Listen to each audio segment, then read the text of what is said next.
c'est quoi le gluten? Mais tu peux manger ça, c'est du pain aux céréales. Ah ouais, même la bière, tu peux pas? Oh, ça va, c'est juste un gâteau.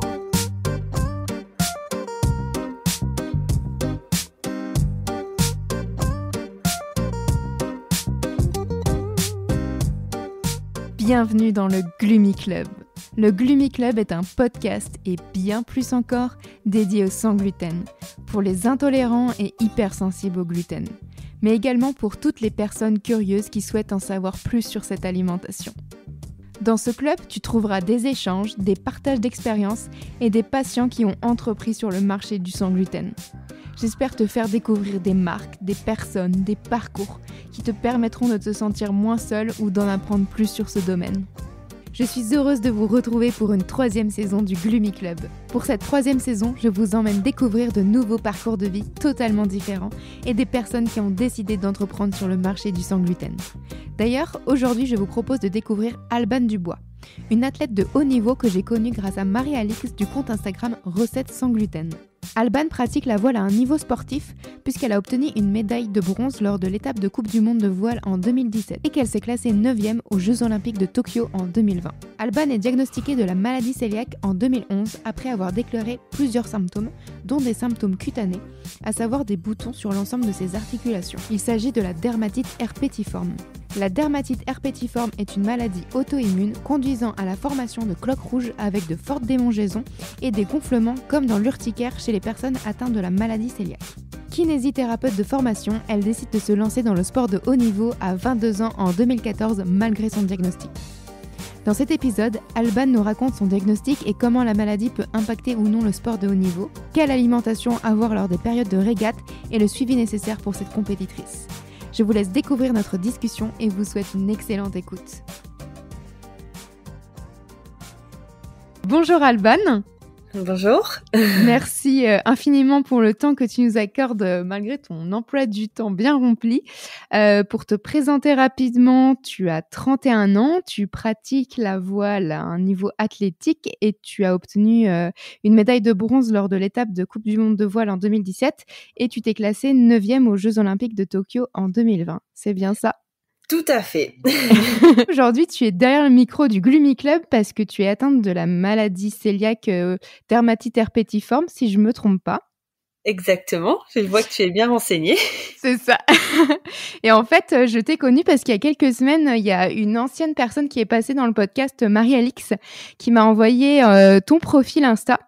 Et elle m'a fait un petit message en me disant « Coucou Lorraine, voici le compte d'Alban, tu devrais la contacter. C'est une athlète française, elle a fait les JO. Je trouve ça hyper intéressant de voir le parcours d'une athlète qui a la maladie cœliaque. » Donc, je me suis dit « Allez, go, on y va. » En effet, j'avais un article il y a un article qui est paru dans le magazine de l'AFDIAG avant les Jeux, en fait. Ok. Et je pense que c'est comme ça que les personnes m'ont connue. Super. Donc voilà. Donc c'était intéressant, je pense, pour certaines personnes de voir que malgré la maladie, ça empêchait pas de vivre et de faire quand même de belles choses. Exactement. Je veux bien que tu te présentes, que tu racontes un peu ton parcours, du coup, pour toi.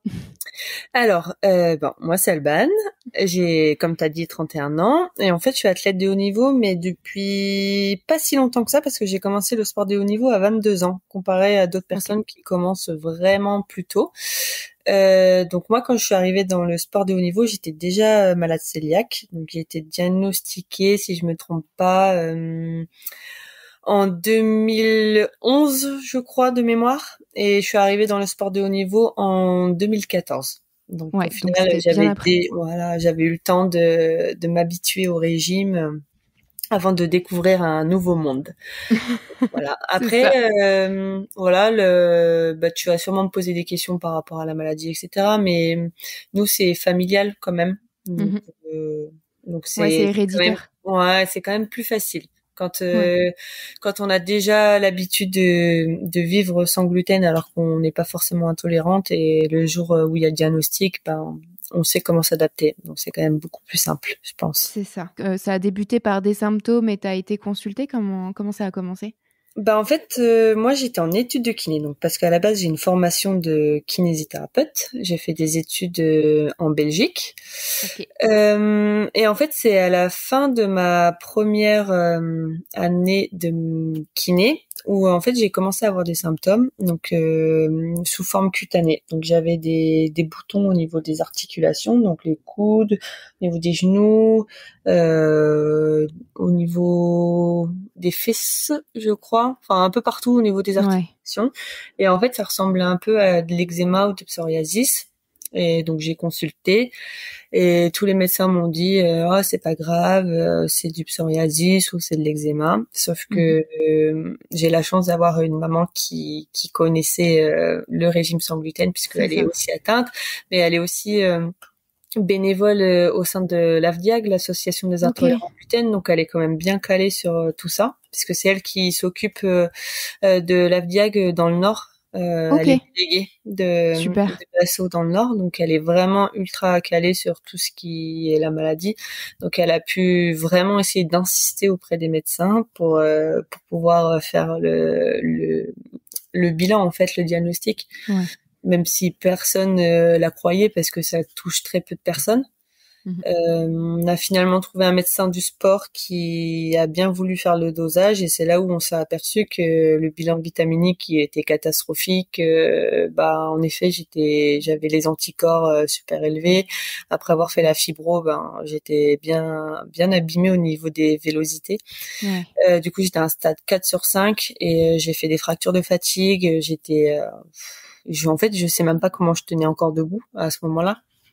Et c'est là où, du jour au lendemain, une fois qu'on a eu les résultats, on s'est mis au régime et la pente, elle est vite remontée parce qu'à partir du moment où on respecte le régime, ça va beaucoup mieux. C'est ça. Et du coup, en fait, toi, le diagnostic qu'on a posé, c'est dermatite herpétiforme, c'est ça ? Oui, tout à fait. Okay. Sauf que en fait, avec le temps, j'ai plus trop ces symptômes-là. Les symptômes en fait ont plutôt évolué un peu comme les personnes malades cœliaques normales, on va dire.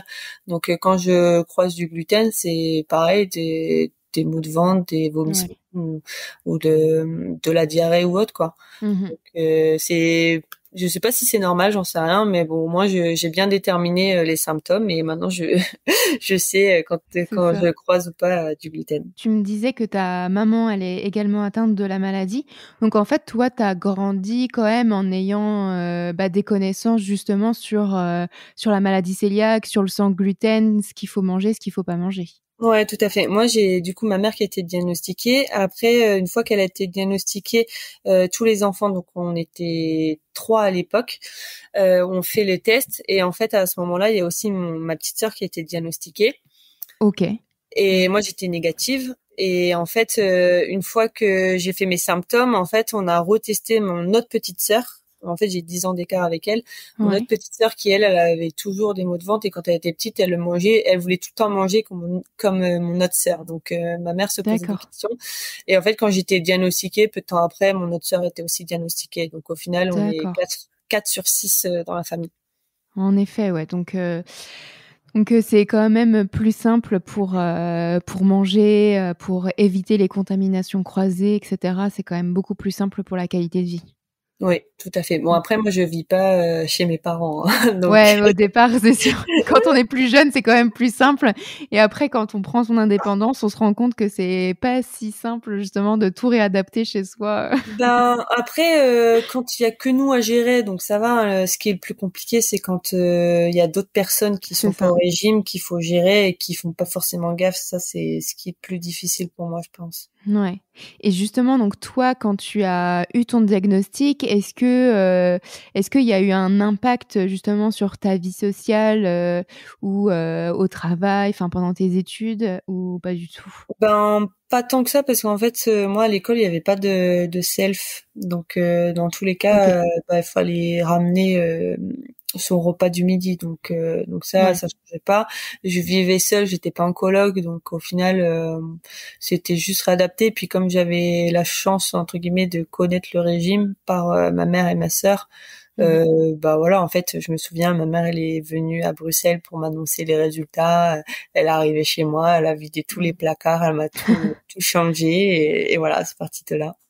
Mais au final, non, la vie sociale, ça va. Après, c'est sûr que quand on vit, enfin moi j'ai vécu du coup avec ma sœur et ma mère qui étaient intolérantes, donc quand on part au resto, bah on voit un peu les questions qu'elles posent, il faut faire gaffe à ça, ça, ça, et quand on est diagnostiqué, c'est sûr que là on se sent beaucoup plus concerné, et donc on n'a pas forcément les réflexes à chaque fois. C'est ça. Mais voilà, moi en tout cas avec les amis, elles ont bien compris que de toute façon j'avais pas le choix.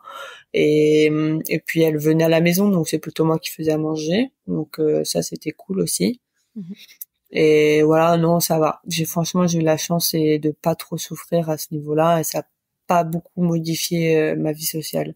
Oh bah c'est chouette ça en tout cas. Après c'est sûr que ça demande plus d'organisation sur certaines choses et anticiper. Ouais, c'est sûr. Mais voilà. Et donc toi, tu as commencé donc la voile, tu avais déjà ton diagnostic. Est-ce que justement, au départ, tu as eu des appréhensions sur, la partie sportive? Puisque comme tu disais, tu pouvais avoir des fractures. Ouais. Comment tu as pris les choses en main du coup? Bah, en fait, déjà, les fractures de fatigue, à partir du moment où j'en ai fait 2, donc à 8 mois d'intervalle, mais à partir du moment où j'ai suivi le régime, franchement, j'ai pas eu d'autres problèmes. Moi, mon appréhension, c'était déjà de découvrir, je me souviens de la première régate, quand je suis partie, c'était à Palma. Je découvrais le milieu de la régate parce que je connaissais pas du tout, parce que je venais d'arriver dans le monde de haut niveau, j'avais jamais fait de compétition avant. Et aussi, il fallait que je gère le régime. Donc, en fait, déjà, on fait de la voile, c'est un sport matériel, donc on a déjà trop de valises. Mais alors, quand t'es intolérante au gluten et trop prévoyante, du coup, tu pars avec 4 valises. Mais bon, au moins, si ça me permettait de rassurer et de sentir bien et pouvoir être performante, ben, je me dis, il faut le faire. Après, quand on part dans certains pays, on sait pas trop ce qu'on va trouver, donc je préfère toujours partir avec les bases. Genre des céréales, du pain, quelques gâteaux au cas où. Au moins, je sais que quand on arrive tard ou tôt le matin, que c'est un peu à la bonne franquette et que ça peut être compliqué pour moi. Au moins, je sais que j'ai de quoi manger sur le pouce dans le canon. Et puis après, ça se trouve, enfin. Le circuit reste plus ou moins le même, donc c'est-à-dire qu'on revient aux mêmes endroits d'une année à l'autre. Donc on commence à connaître les lieux, on sait là où on peut trouver des produits sans gluten. C'est le petit challenge. Donc voilà. Après j'ai eu la chance quand j'ai commencé, c'est que j'avais un partenariat avec une marque de produits sans gluten. Ah, chouette. Et donc ça m'aidait quand même pas mal où je faisais mon sac avec ces produits et je savais que je pouvais être tranquille. C'est ça. Exactement. Direct, quoi. Voilà. Ouais. Tu passes combien de temps sur terre et combien de temps en mer généralement Alors moi c'est pas de la course au large que je fais, c'est la voile légère, donc ça veut dire qu'on part même pas à la journée en fait. Nous en compétition, les manches elles durent à peu près une demi-heure, il y en a 3. Ouais. En gros quand il y a le vent, les bonnes conditions, on est 3 heures sur l'eau. OK, ouais, donc en fait, tu arrives quand même, c'est pas comme quand tu pars plusieurs jours en mer où là, justement, faut faire très en fait, là, j'ai arrêté, du coup, ma carrière olympique après les Jeux. Enfin, pas vraiment après les Jeux. En fait, là, j'ai vraiment officialisé mon arrêt depuis le mois d'octobre et je pars sur un nouveau projet qui est le Tour de France à la voile. Et pendant le Tour de France à la voile, en fait, il va y avoir des épreuves offshore. Donc, ce qu'on appelle offshore, c'est des épreuves où on part 24 heures, 48 heures et on va dans la mer. Et donc là, justement, pendant les entraînements, moi, j'ai essayé des nouveaux produits. J'ai découvert des nouveaux produits que je connaissais pas. J'ai essayé de trouver des choses qui étaient sans gluten et goûter aussi parce que au final, faut prendre de goût à manger pour se sentir bien aussi, parce que si on achète quelque chose qui est sans gluten mais qui est pas bon, quand on part 24 heures, ça joue sur la performance. Donc ça, c'est un peu le sujet d'actualité de qu'est-ce qu'on va prendre de sans gluten et qui passe bien en mer. Ouais. Tu dois être suivie par une nutritionniste dans le cadre justement de ton travail? Non, pas forcément. Après, moi, j'ai travaillé ponctuellement avec une nutritionniste, par exemple avant les Jeux, parce que j'avais des problématiques précises, mais c'était pas lié à mon régime sans gluten au final, parce que il est calé, j'ai pas de problème avec. Donc voilà, c'était vraiment pour des problèmes purement performants sur l'eau et comment C'est résoudre ça. ces problèmes. Mais non, Ouais. il n'y a pas d'obligation en fait de travailler avec nutritionniste. Et là, pour mon nouveau projet sportif, le Tour de France à la voile, on a une diététicienne qui va nous suivre et donc on commence le travail avec elle. Donc D'accord. voilà, je lui ai déjà briefé que j'étais sans gluten et que ça pouvait un peu compliquer les choses, mais on verra comment elle s'adapte après. Moi, je sais que C'est j'ai de la ça. ressource et j'aurai toujours des solutions au cas où. Donc, C'est ça. Parce que du coup, justement, tu as des produits, sans gluten spécifiques que tu utilises, je dis n'importe quoi, mais par exemple, des barres protéinées et tout, c'est des produits qui existent en sans gluten? oui. Alors, il y en a qui sont. Est-ce qu'elles sont certifiées? Alors, je sais qu'en Espagne, c'est vraiment bien étiqueté. Là, on Ouais, revient de Palma et les barres, on les trouve dans les magasins classiques et elles sont ouais, logotées avec le logo sans gluten. ouais. Après, en France, je saurais pas te dire parce que je sais que j'en prends. Après, c'est pas logoté, mais c'est marqué sans gluten Mmh. et j'ai pas eu de problème. Donc, je me dis bon, j'ose les prendre, mais quand Ouais. j'ai un doute, j'évite. Mmh. Et je sais que des fois la pharmacie, quand c'est les grandes pharmacies, un peu pharmacie par pharmacie, il y a des produits un peu de sport. Et je sais qu'à côté de chez moi, il y a des barres qui sont sans gluten. Je crois qu'elles doivent être logotées, je pense. En tout cas, elles passent très bien. J'ai jamais eu aucun souci. Chouette. Voilà. Après, c'est un peu la difficulté, c'est de trouver parce que c'est des produits qui sont compliqués à trouver en sans gluten. Donc Mmh. voilà, je garde les marques en tête, les endroits où je peux les trouver, et ça m'arrive de faire un gros plein de barres avant de partir en déplacement parce que je sais jamais ce que je vais trouver C'est ça. avec ça. Mmh. Et Mais justement, pendant, tes entraînements, c'est des choses enfin, il y a des aliments aussi spécifiques que tu sais qui vont t'apporter, justement des protéines, qui vont te booster? Parce que je sais que enfin, il y a quand même pas mal de sportifs qui prennent des pâtes, par exemple, donc est-ce que, tu vois, tu peux, modifier ça avec du riz, ou d'autres produits? bah il y a des pâtes sans gluten, hein. Après, moi protéines, j'essaie plutôt de la protéine animale, pas animale, végétale. Ouais. J'essaie de limiter quand même la consommation de viande et surtout de la viande rouge, en Mmh. fait. Mais non, bah j'essaye de compenser avec d'autres choses, par exemple des pois chiches ou des trucs comme ça. Ouais. Mmh. Mais avant, je sais qu'il y a certains aliments que je peux pas manger avant d'aller sur l'eau. Et j'évite de manger par exemple des aliments crus parce que c'est plus long à digérer Ouais. et Mmh. que nous en général c'est on mange et on va sur l'eau, donc faut mieux pas tomber pendant la digestion quand on est en pleine manche. Mais voilà, j'essaye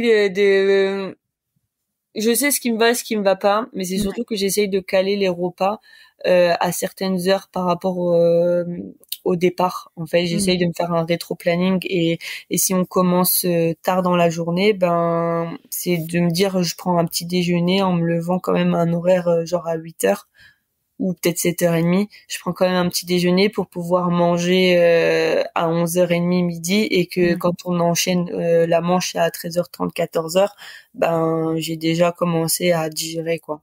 Mmh. Ouais, pour que ce soit beaucoup plus simple pour toi et plus, Mais pour être sûr productif. d'être en forme. C'est ça, ouais. Pour éviter les coups de barre. Ouais, c'est ça. Ouais, après sur l'eau, il y a la boisson d'effort et quelques petites barres dans le gilet de sauvetage et voilà, c'est reparti. Ouais. Être athlète, c'est relever des défis. Je voulais savoir si, la maladie n'a jamais été un frein pour toi, dans ta vie ou et même dans la compétition? Alors dans ma vie, pas vraiment. Après, c'est sûr que des fois, je peux peut-être me limiter à sortir au resto ou autre parce que ça peut vite devenir compliqué au final quand on est dans un groupe et que les gens ils aiment bien aller manger des trucs de fast-food ou autre. Donc Ouais. des fois je m'interdis un peu de sortir parce que je sais que le restaurant conviendra pas. Mais et le plus dur en tout cas c'est sur les trajets parce que en tout cas en France sur les aires de d'autoroute il y a que dalle. Oui. Mmh. Ouais, c'est vrai. À part des chips, il y a pas grand-chose. C'est ce que j'allais dire. Moi, je fais pas mal je bouge beaucoup pour le travail. Je suis souvent dans les gares et dans les gares, t'as soit les chips sans gluten, soit des bonbons, quoi. Donc c'est pas très adéquat. Non, bah du coup moi j'anticipe. C'est que le problème c'est que nous nos trajets ils durent longtemps et et je peux pas non plus partir en camion avec trois tupperwares. Enfin dans le camion ça s'abîme, ça voyage pas bien. Mais j'achète les sachets avec tout ce qui est par exemple la quinoa ou les trucs déjà cuits, qui est facile à manger. Tu prends une cuillère, tu manges rapide et ça peut te faire comme un repas et te sauver l'histoire d'un ou deux jours. C'est ça, exactement. Quel message tu souhaiterais faire passer justement à ceux qui n'osent pas à cause de la maladie cœliaque? Quel message bah, c'est des fois réussir à se détendre avec ça et de pas trop stresser, qu'il y a toujours des solutions et de profiter de la vie et que voilà, de pas créer des frustrations parce que je sais que on en a déjà assez comme ça au quotidien. Et donc éviter de trop se créer de frustration pour mieux vivre avec la maladie. J'ai posé la question sur Instagram, justement, j'ai annoncé que je faisais un podcast justement avec une athlète. Donc j'ai un peu sondé les personnes pour savoir les questions qu'elles souhaiteraient te poser. Du coup, j'en ai sélectionné quelques-unes. D'accord.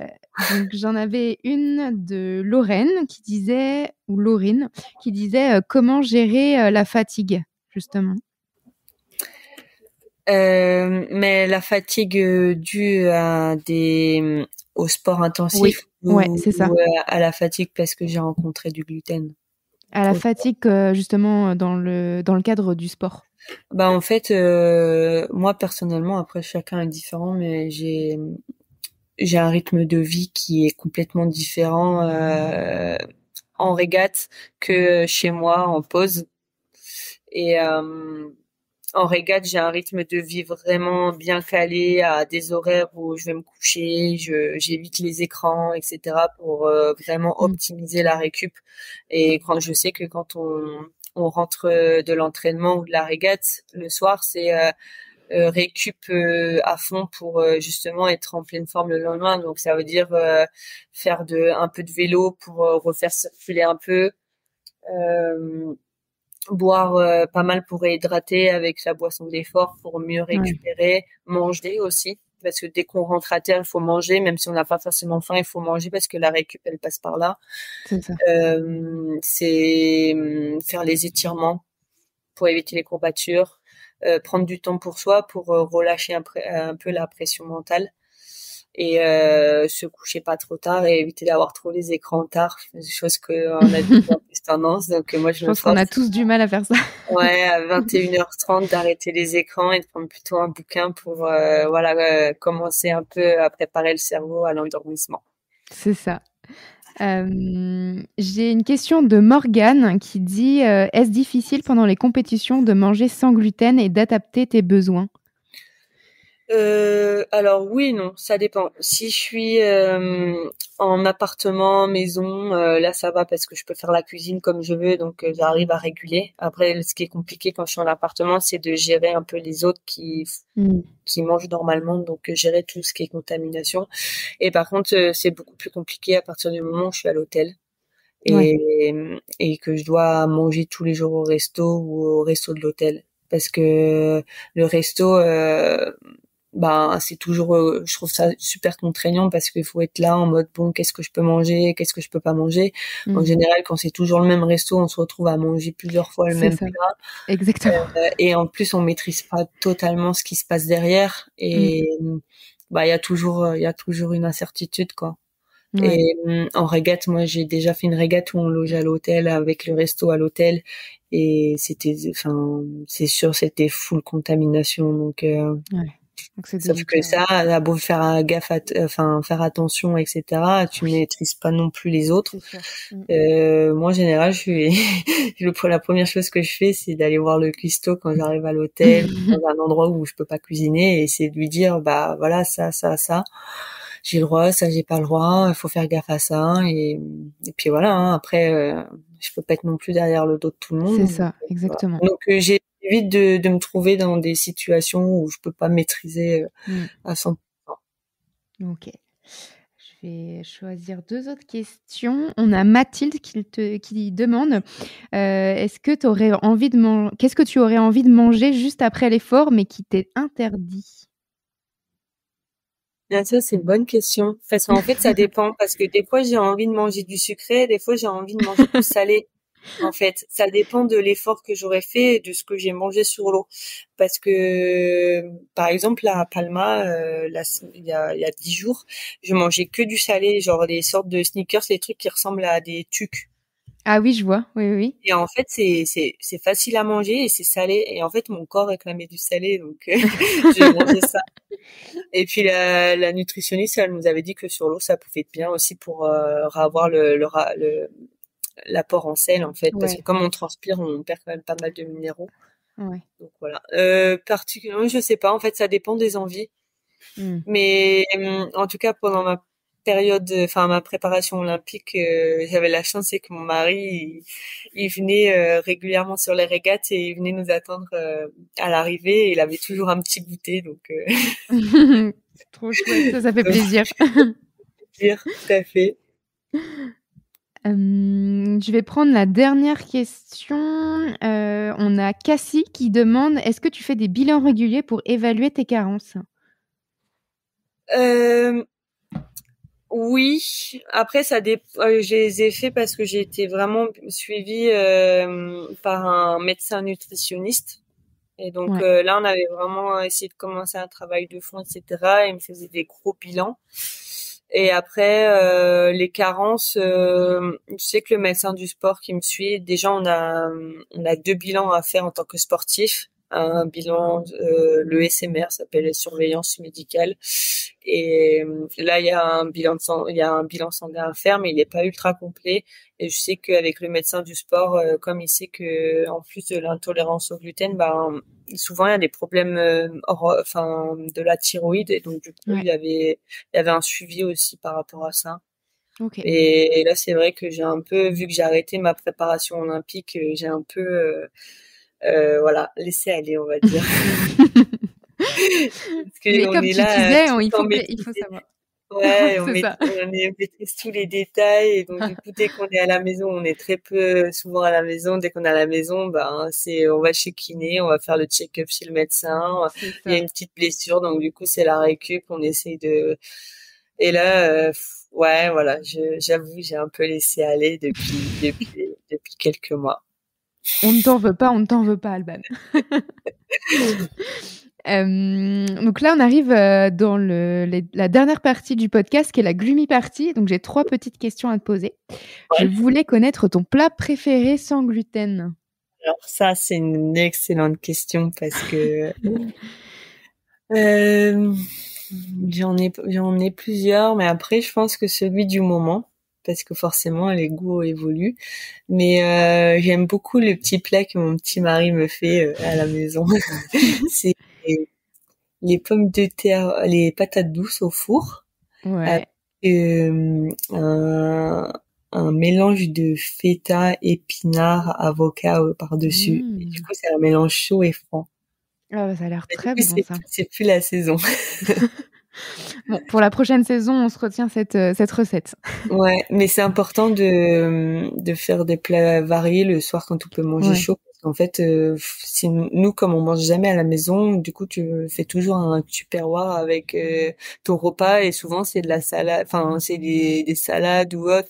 Ouais. Et moi, je sais que je me lasse vite de l'alimentation, donc le fait de varier, ça me permet de prendre toujours plaisir à manger, de Ouais, garder c'est ça. l'appétit et de reprendre des forces, parce que si je me lasse, je mange plus, et du coup, c'est un cercle vicieux. Ouais, et puis comme tu dis, c'est un plaisir de manger, donc autant changer un peu les habitudes Ouais. pour garder cela. Ton compte Instagram préféré sur le sans gluten, si tu en suis? Alors, ouais, j'en suis.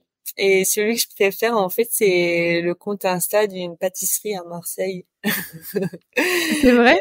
Ouais, c'est Marie Rebuffat, en fait, Ok. qui, en fait, s'est lancée, je crois, il y a plus d'un an maintenant, si je me trompe pas. En fait, au départ, c'était une personne qui faisait des gâteaux chez elle. On pouvait commander via Instagram.